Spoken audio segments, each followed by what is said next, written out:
두아디라 교회 두 번째 시간 말씀 나눌 때 세상을 용납하지 마세요라는 제목으로 함께 말씀의 은혜를 나누도록 하겠습니다. 전에 제가 들은 얘기인데 오래전에 올랜도 플로리다의 올랜도 있잖아요. 그 올랜도에서 어떤 목사님이 그 동네에 이제 새로 부임을 하시게 됐대요.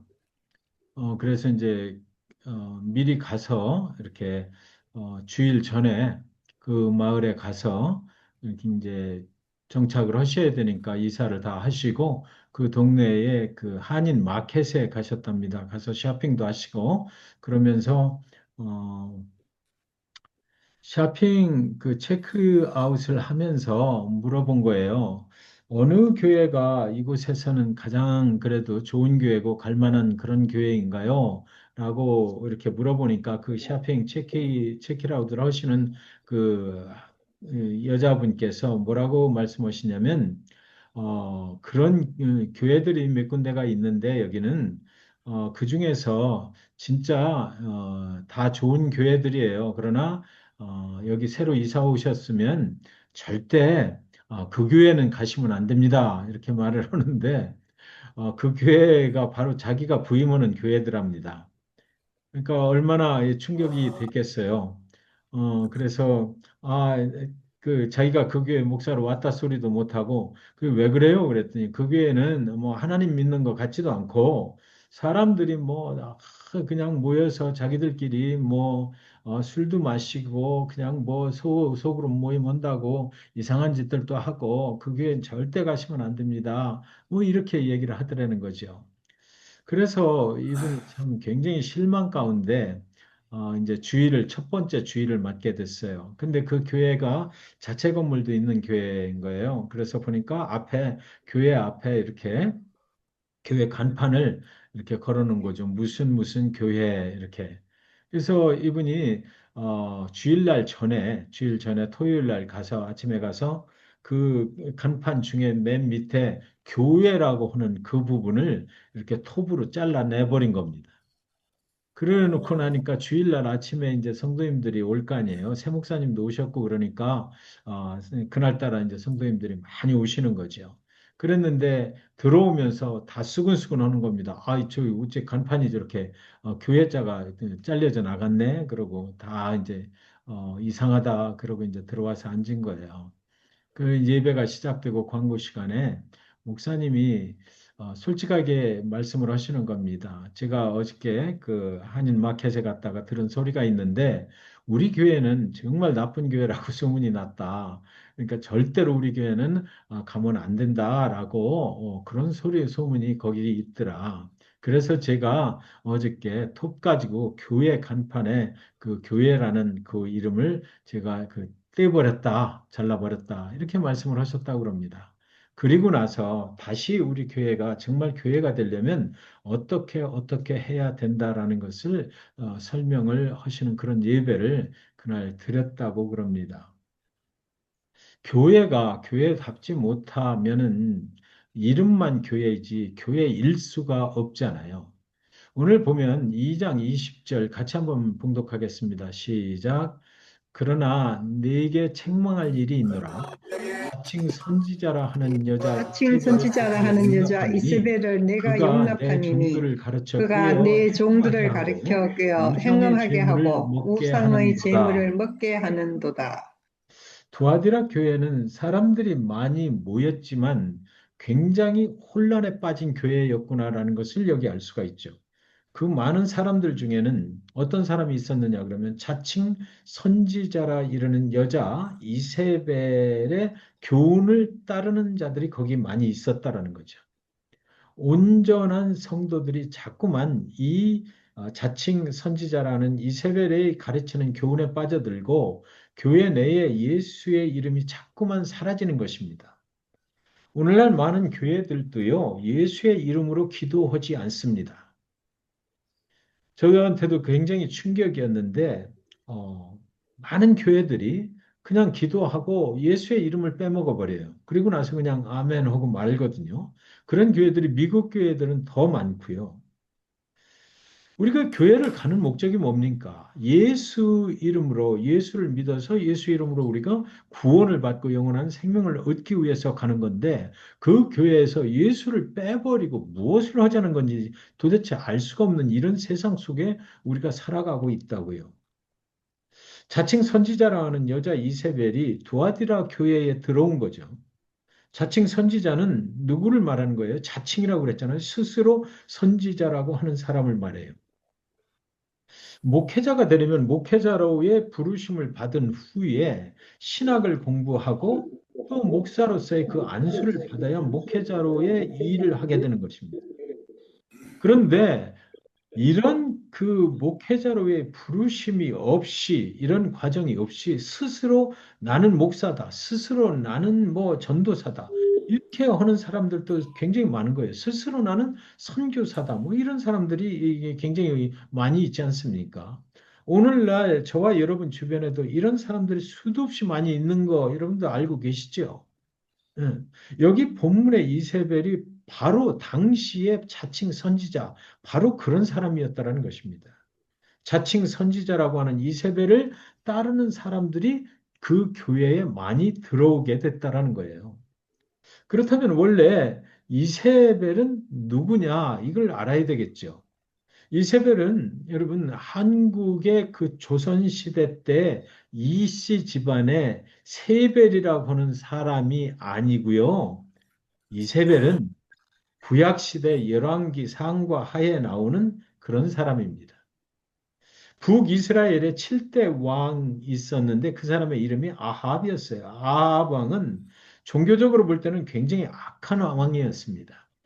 그런데 그는 정치적 또는 외교술에 뛰어나가지고 아주 굉장히 유능한 능력을 발휘했던 그런 왕이에요. 그래서 그의 아내를 맞이하는데 자신의 나라인 하나님을 믿는 나라인 북이스라엘에서 맞이한 게 아니고 그 이웃 나라인 시돈이라고 하는 나라가 있는데 이 시돈의 공주를 불러서 정략적인 결혼을 하게 됩니다.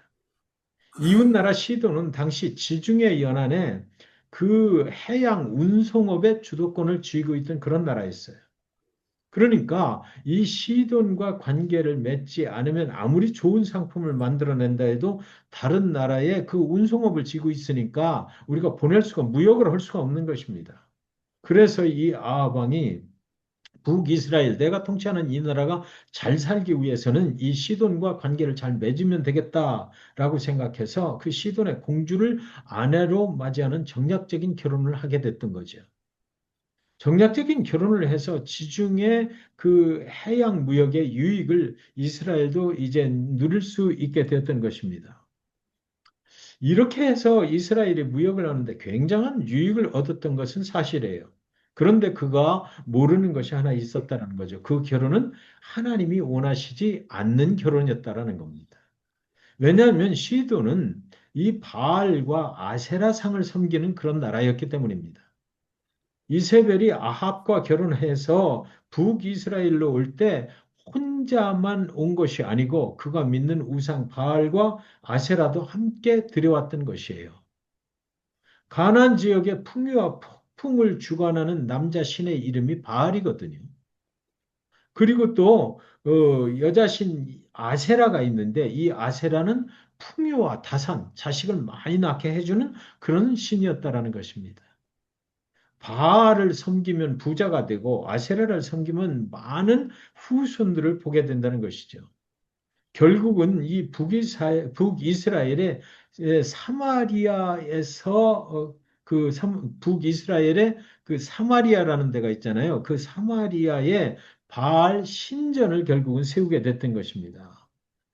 그러니 신약 시대 때 보면은 유다 사람들이 북이스라엘의 사마리아 사람들을 그렇게 무시했던 이유가 바로 그들의 역사 가운데 이런 일들이 있었기 때문인 거죠. 그들은 그 하나님만을 섬긴 것이 아니고 우상을 섬기는 그런 일을 벌였던 거예요. 북이스라엘 사람들이 그 우상을 섬기는 사람들과 정략적으로 막 결혼을 해가지고 섞여서 살고 뭐 이렇게 했기 때문에 신약에 와서도 예수님 당시에도 뭐 그 유다 사람들은 북이스라엘을 무시를 하고 그랬던 거죠. 이때부터 북이스라엘 사람들은 하나님도 섬기고 바알과 아세라도 섬기는 영적으로 아주 혼란스러운 그런 나라가 되었던 것입니다. 그때에 그 유명한 갈멜산 사건 아시죠? 갈멜산 사건이 터지는 거예요. 엘리야 선지자가 일어나서 바알을 섬기는 선지자 450명과 갈멜산에서 영적인 대결을 벌이는 사건이 있었던 거죠. 그때에 하나님만이 참 신이다. 하나님만이 참 구원자가 되시다라는 것을 선포를 하게 됐던 것이에요. 그러니까 어느 날 두아디라 교회에 풍요의 신을 믿고 자손을 번성케 해준다는 그 바알과 아세라를 믿는 사람들이 들어왔다. 그 이세벨, 옛날 구약시대 때 이세벨의 그 교훈을 따르는 자들이 들어왔다는 거죠. 당시 두아드리아 지역에서 돈이 많은 그런 부자들이 들어왔다라는 것입니다. 그 풍요를 믿는 사람들이니까, 그런 쪽으로 막 추구하는 사람들이니까 그 사람들이 얼마나 그 돈이 많았겠어요. 큰 돈을 번 길드라고 하는 거 지난 시간에 말씀드렸는데 상업조합이죠. 상인들의 조합이에요. 그 길드의 회장격인 이세벨의 교훈을 따르는 자가 교회에 들어왔다라는 것입니다. 당연히 그 사람들이 교회에 들어오니까 그 사람에게 잘 보여서 그 지역에서는 그때 당시 상황이 그랬다고 말씀드렸잖아요. 거기에 가입을 안 하면 먹고 살기가 힘들어요. 그러니까 그 사람이 교회에 들어오니까 그 자기의 비즈니스를 부흥을 시켜보려고 자칭 선지자 이세벨의 교훈을 따르는 사람들이 교회 내에 이제 자꾸만 늘어나게 됐다라는 것입니다. 그런데 주님께서는 그 상황을 보시고요. 두아디라 교회 성도들에게 이렇게 말씀을 하셔요. 다시 한번 그 20절 말씀 함께 다시 한번 봉독합시다. 같이 봉독합니다. 그러나 네게 책망할 그러나 일이라 네게 자칭 책망할 일이 선지자라 있노라. 하는 이 저칭 여자 선지자라 이세벨을 하는 네가 여자 용납함이니 이세벨을 내가 그가 내 종들을 용납하노니 가르쳐 꾀어 내가 행음하게 하고 종들을 우상의 가르쳐 꿰어 재물을 행음하게 먹게 하고 하는도다 우상의 재물을 그랬습니다. 먹게 하는도다. 여기 주님이 딱 지적을 하셨죠. 자칭 선지자라는 여자 이세벨을 네가 용납했기 때문이다라는 것입니다.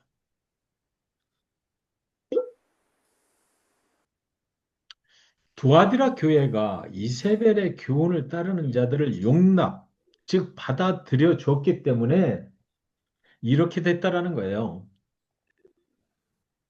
검증도 없이 그들이 무엇을 믿는지, 무엇을 가르치는지 검증도 하지 않고 그들을 가르치는 교사로 세웠다는 것입니다. 여기 보면 그가 내 정도를 가르쳐 그랬잖아요. 교회에서 이런 것들을 막 그냥 이렇게 용납을 했던 거예요. 그들이 들어와서 그냥 교회 내에 거하는 것만 아니라 지도자로 세워지고 뭐 그들이 가지고 온 교훈을 가르칠 수 있도록 그 자리를 내줬다라는 것입니다. 그래서 그 결과가 행음하게 되고 음행을 하는 거죠. 그리고 그들이 섬기는 그 우상에게 절을 하고 거기서 그 재물을 가져와서 같이 나누어 먹게 했다 이런 겁니다. 그 모든 것들이 왜 그렇게 됐어요? 그 교회의 원래 성도들이 그것을 용납하였기 때문이다라는 것입니다.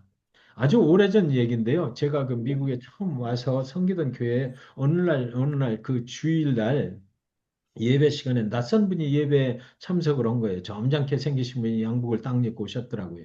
예배 찬양이 끝나고 이제 목사님이 오늘 어떤 말씀으로 설교를 하실려나 성도들이 기대하면서 목사님을 바라보았어요. 그런데 그 목사님이 강대상에 갑자기 그 올라가시더니 그 올라가신 후에 그 방문객 그분을 앞으로 나오시라고 성도들 앞에 소개를 하시는 겁니다.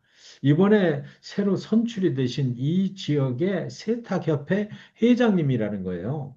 그러면서 그분이 우리 교회 성도님들에게 인사를 지금 오셨다. 그러면서 그 마이크를 설교를 하셔야 될 마이크를 그분한테 넘겨드리더라고요.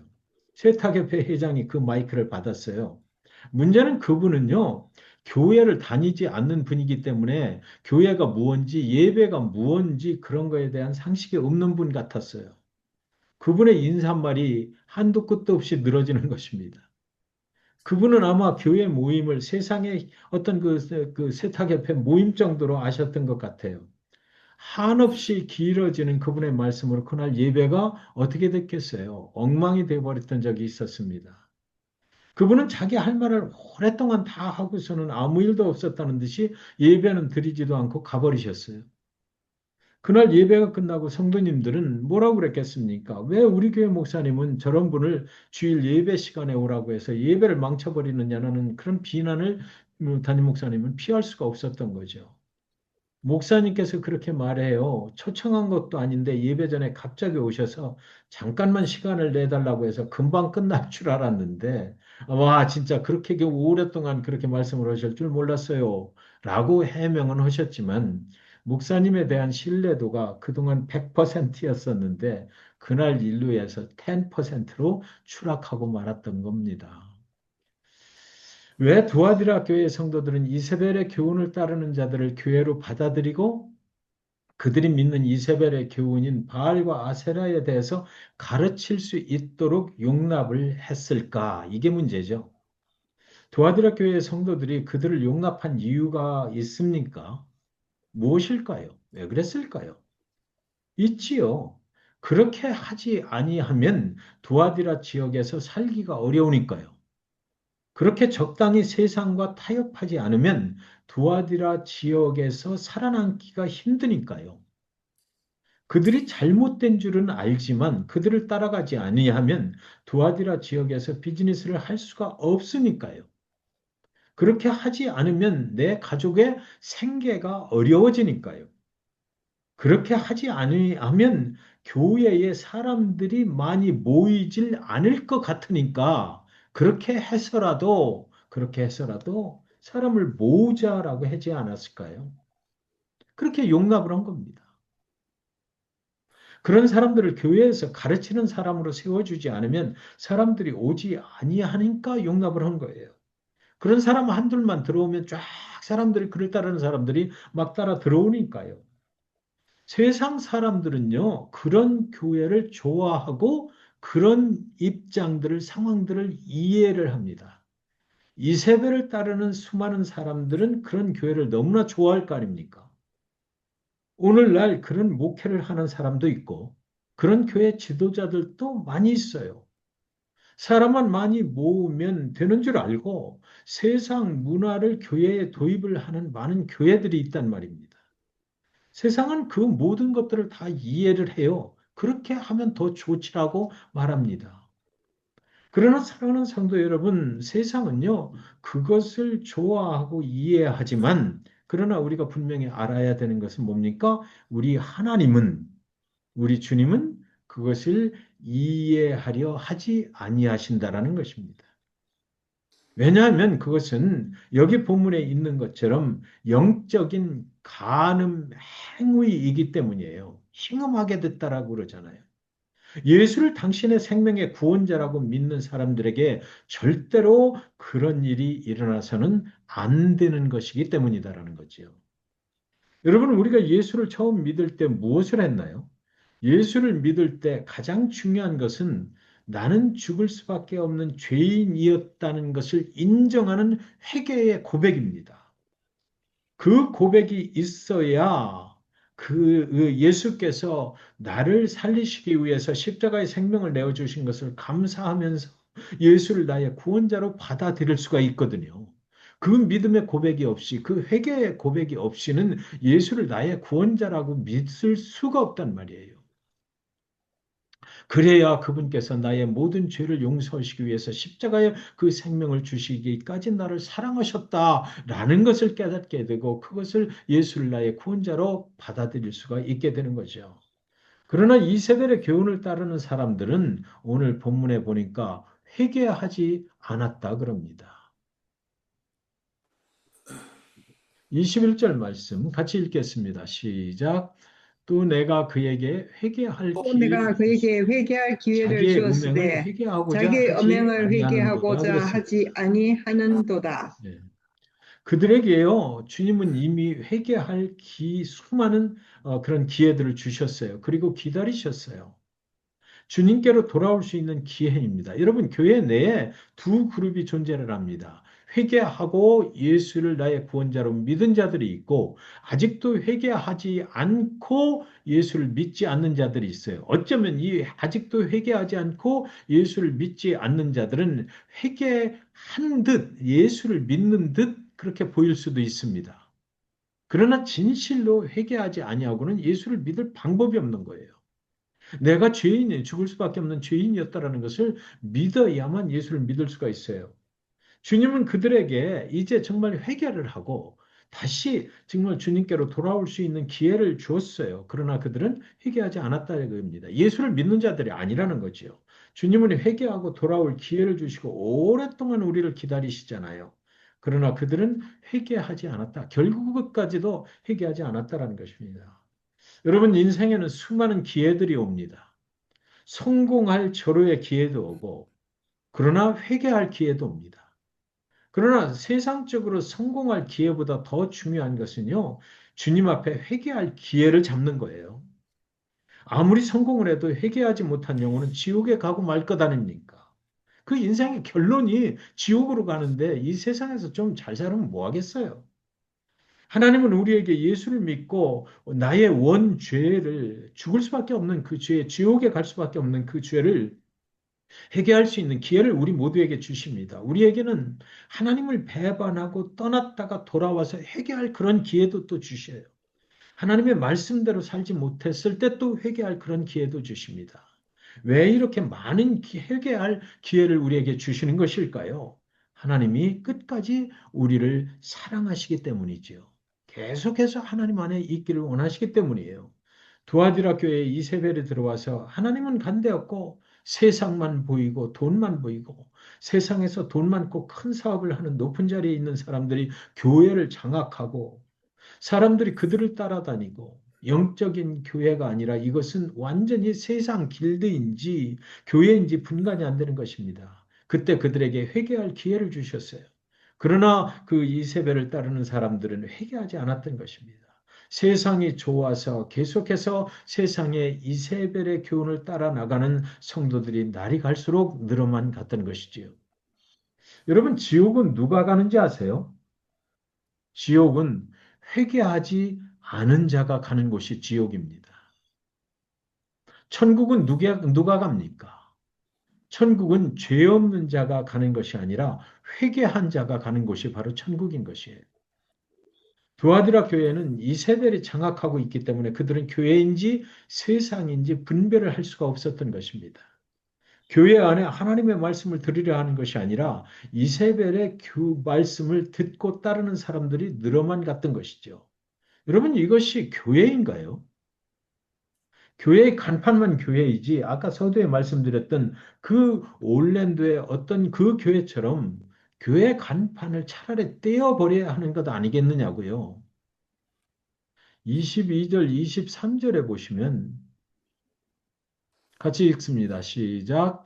볼지어다 내가 그를 볼지어다 침상에 내가 던질 그를 터이요 또 침상에 그와 던질 더불어 터이요 가늠하는 또 자들도 그와 더불어 만일 그의 가늠하는 행위를 회개하지 자들도 만일 아니하면 그의 큰 행위를 환난 회개하지 가운데 아니하면 던지고 또 내가 큰 환란 사망으로 가운데 그의 자녀를 던지고 죽이리니 모든 또 교회가 내가 나의 사망으로 사람의 그의 뜻과 자녀를 마음을 죽이리니 모든 살피는 교회가 자인 나의 줄을 사람의 알지라 뜻을 내가 너희 마음을 각 살피는 사람의 자인 줄 행위대로 알지라 갚아주리라 내가 너희 그랬습니다. 각 사람의 행위대로 갚아주리라. 예, 여기서 먼저 침상에 던진다. 회개하지 않는 자들을 이제 심판하시는데, 먼저 시간에 말씀 나눴죠. 그 발이 주석과 같으신 주님께서 심판자를 말하는 거거든요. 그런 회개하지 않는 자들은 이 땅에서 살아가는 동안에도 그를 침상에 던질 거라 이랬거든요. 여기서 말하는 이 침상은 아프게 만들겠다는 거예요. 병들게 만들겠다는 것이죠. 여러분, 일단 저는 이 말씀을 들으면서 굉장히 진짜 충격이었는데, 이 땅에서 건강치 못하게 살면 무슨 소용이 있어요? 아무리 돈이 많아도, 아무리 가진 것이 많아도, 아무리 풍요롭게 살 수 있는 환경이 제공됐다 하더라도, 몸이 병이 들어 누워 있으면은 아무 소용 없잖아요. 또 그와 더불어 간음하는 자들도 그를 따라가는 자들도 만일 그의 행위를 회개하지 아니하면 큰 환난 가운데 던지고 예, 몸이 병들고 고통받게 하겠다는 거죠. 또 내가 사망으로 그의 자녀를 죽이리니 내 당대에 끝나는 것이 아니고 하나님의 심판이 계속해서 왜요? 내 사랑하는 자녀들을 죽여버리겠다는 것입니다. 그런데 뭐라고? 내 모든 교회가 나는 사람의 뜻과 마음을 살피는 자인 줄 알지라. 불꽃 같은 눈동자를 가지고 그 모든 것들을 다 알고 계시는 속일래야 속일 수 없는 그런 주님인 것을 그때는 그들도 알게 되리라는 거죠. 그래서 회개하지 않으면이라는 문장이 여기 들어가 있는 것입니다. 복음의 소식은 회개하고 하나님께로 돌아오라는 그런 메시지인 거예요. 그래서 찬송가 중에도 그런 찬송가가 있어요. 돌아와, 돌아와, 환난 있는 곳과 죄가 있는 곳과 미혹받는 데서 집을 나간 자여, 어서와 돌아오라, 어서와 돌아오라. 주님께서 회개하고 돌아오라는 그런 찬양도 여기 우리가 부르는 것입니다. 십자가에서 그 찬양을 들으면은 십자가에서 피를 흘리시면서 죄악된 인간을 생명의 길로 애타게 부르시는 그런 주님의 음성이 들리는 것만 같지 않습니까? 여기 그 한 예화를 소개를 하겠습니다. 예수를 믿지 않는, 이거 실화라고 그러는데요. 예수를 믿지 않는 이스라엘의 유대인 여성이 유대인들은 하나님을 믿지만 예수는 믿지 않잖아요. 그 유대인 여성이 임신을 해가지고 이제 출산할 날이 됐어요. 그래서 만삭이 되어서 출산을 하려고 차를 타고 유대인들만 가는 그런 병원으로 가는 것입니다. 가다가 너무 급해서 기독교인들이 세운 병원으로 가서 분만을 하려고 들어갔는데 그 병원 복도 뭐 분만실 벽에 예수님의 사진들이 이렇게 막 걸려 있는 거예요. 그러니까 이 사람은 예수를 믿지 않잖아요. 그러니까 그 간호사들한테 막 요청을 하는 겁니다. 저기 저 예수의 사진을 좀 가려주십시오. 저 액자를 좀 떼주세요. 그러나 간호사가 말하는데 못 뗍니다. 저건 뗄 수가 없습니다. 여기는 예수를 믿는 기독병원이고 원장님의 허락이 없이는 예수님의 사진을 우리 마음대로 뗄 수가 없습니다. 여인이 말해요. 우리 아이가 세상에 태어나서 처음으로 보는 사진이 저 예수의 사진이라니 이건 말도 안 됩니다. 당장 떼주십시오. 그러다가 급하게 아이를 출산을 했던 것입니다. 예수를 부인하는 사람이 기독병원에서 아이를 낳게 됐던 거예요. 예수를 절대 우리 아이에게 보여줄 수가 없다 그랬던 거죠. 그런데 여러분 놀랍게도요. 그 아이가 태어는 났는데 시각 장애인이 되어서 앞을 볼 수 없는 상태로 태어났다는 것입니다. 여러분, 오늘 말씀에 이렇게 돼 있잖아요. 나는 사람의 뜻과 마음을 살피는 자인 줄 알리라. 내가 너희 각 사람의 행위대로 갚아주리라. 회개하고 주님을 믿지 않는 자들에게 너희가 나를 거부한 그 상태대로 그 행위대로 내가 너를 갚아주리라. 그렇게 하셨던 것을 우리는 기억을 할 수가 있는 것입니다. 오늘 본문을 통해서 주님께서는 저와 여러분에게 이렇게 묻고 있다는 생각이 들어요. 저와 여러분의 삶 속에 그리스도인으로서 용납해서는 안 되는 것들을 용납하고 있는 건 무언가 있지 않습니까? 세상이 다 그러니까 나도 그럴 수밖에 없지 않느냐라고 세상과 적당히 타협하고 살아가고 있는 것은 없나요? 그렇게 하지 않으면 먹고 살기가 더욱 어려워질 것 같으니까 내가 하나님을 믿기는 믿지만 그래도 세상에서 원하는 방식으로 살아야 한다고. 적당히 저와 여러분의 삶 속에 세상을 섬기면서 살고 있는 것이 있지 않느냐라는 질문입니다. 그런 것들이 우리 안에 허용되기 시작하고 용납되기 시작하면 나의 삶이 정말 어느 순간에 나는 예수를 믿는 사람인가? 그렇지 않은 사람인가? 내 영적인 상태가 정말 혼란스러워질 거 아닙니까? 세상이 우리한테 들어오면 그 사탄이 들어오는 거죠. 하나님의 영과 사탄의 영이 내 안에서 부딪혀서 여러분 계속해서요. 우리 사탄의 영이 우리를 잠식해 버릴 수가 있는 거죠. 그렇기 때문에 오늘 이 시간 우리 예배 중에 그런 것들이 있는지 살펴보고 그런 것들이 있다면 오늘 이 시간 우리도 주님 앞에 회개할 수 있기를 바라는 것입니다. 주님은 우리에게 계속해서 회개할 기회를 주시는 그런 주님이시거든요. 회개하고 믿음으로 곧게 살아갈 때 주님은 우리에게 또 축복을 주신다라고 그렇게 말씀하셔요. 어떤 축복을 주시는가 하면 26절에서 28절 같이 읽겠습니다. 시작. 이기는 자와 끝까지 내 일을 지키는 그에게 만국을 다스리는 까지 권세를 내일을 주리니 지키는 그에게 그가 만국을 첫장을 다스리는 가지고 권세를 그들을 주리니 다스려 그가 질그릇게 뜰 철저량을 것과 같이 가지고 그를 하리라. 다스려 나도 내 질그릇게 아버지께 때리는 받은 것과 것이 같이 그러하니라. 하리라. 내가 또 나도 그에게 이 아버지의 새벽별을 받은 주리라 것이기 그랬습니다. 때문이다. 만국을 주리라. 주시는 것만도 감사한데 만국을 다스리는 권세를 주시겠다는 거죠. 만국을 다스리는 권세는 예수님의 권세잖아요. 만국을 다스리는 권세를 주시는 것보다 이 세상에도 더 큰 축복이 뭐가 있겠어요? 그것뿐입니까? 그들에게 새벽별을 주리라. 새벽별이 무엇인가요? 어두움은 물러가고 주님이 모든 피조물 가운데 승리를 선포하시는 그날에 너희도 예수와 함께 광명한 새벽별이 될 것이다라고 그렇게 약속을 하신 거예요. 우리를 영원한 천국에서 상급받는 자들로 세워주시겠다. 그리고 이 땅을 살아가는데도 모든 것을 보장해 주시겠다는 그런 승리의 그런 약속의 말씀인 것이지요. 사랑하는 여러분, 오늘날 이 세상의 교회들을 바라볼 때 어떤 면에서는 정말 소망이 없어 보입니다. 두아디라 교회에도 마찬가지였어요.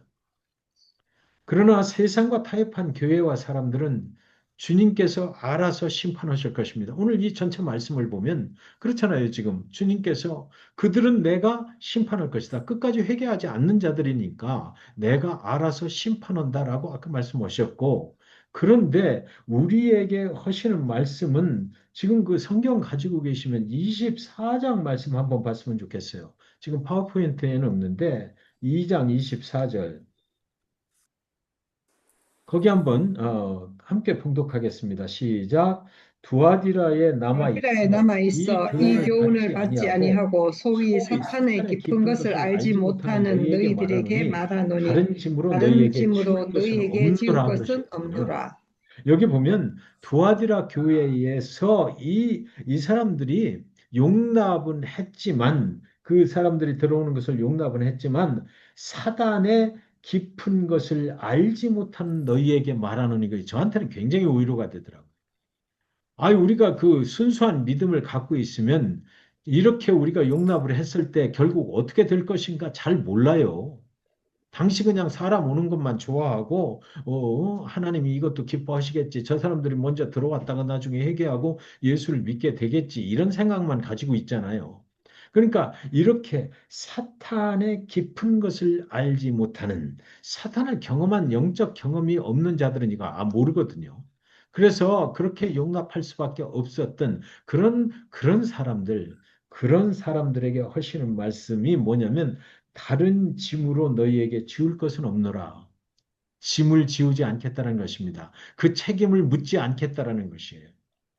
그리고 나서 그렇게 남아있는 자들에게 주시는 말씀이 이거죠. 너희는 이제 믿음을 내가 올 때까지 굳게 잡으라. 그러시고 나서 그렇게 끝까지 믿음을 지키면 만국을 다스리는 권세를 준다.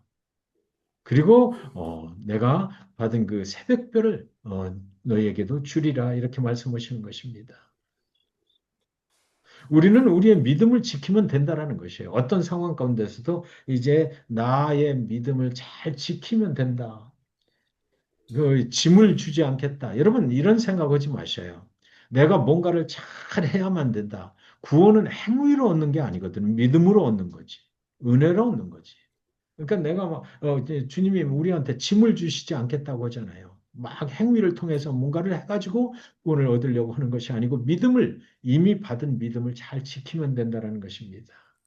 세상과 타협한 교회 또 세상과 타협한 그런 사람들은 주님께서 알아서 심판하실 것이에요.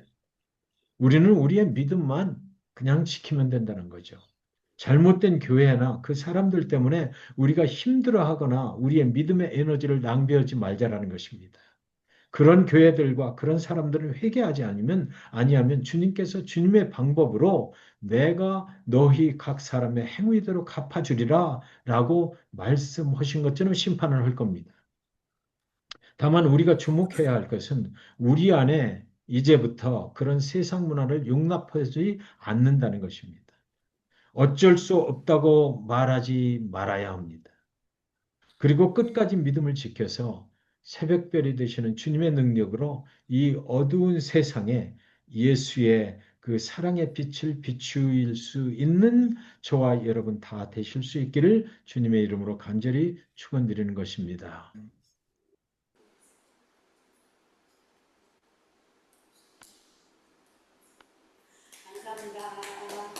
감사합니다. 수고하셨습니다. 좋습니다. 빠이빠이.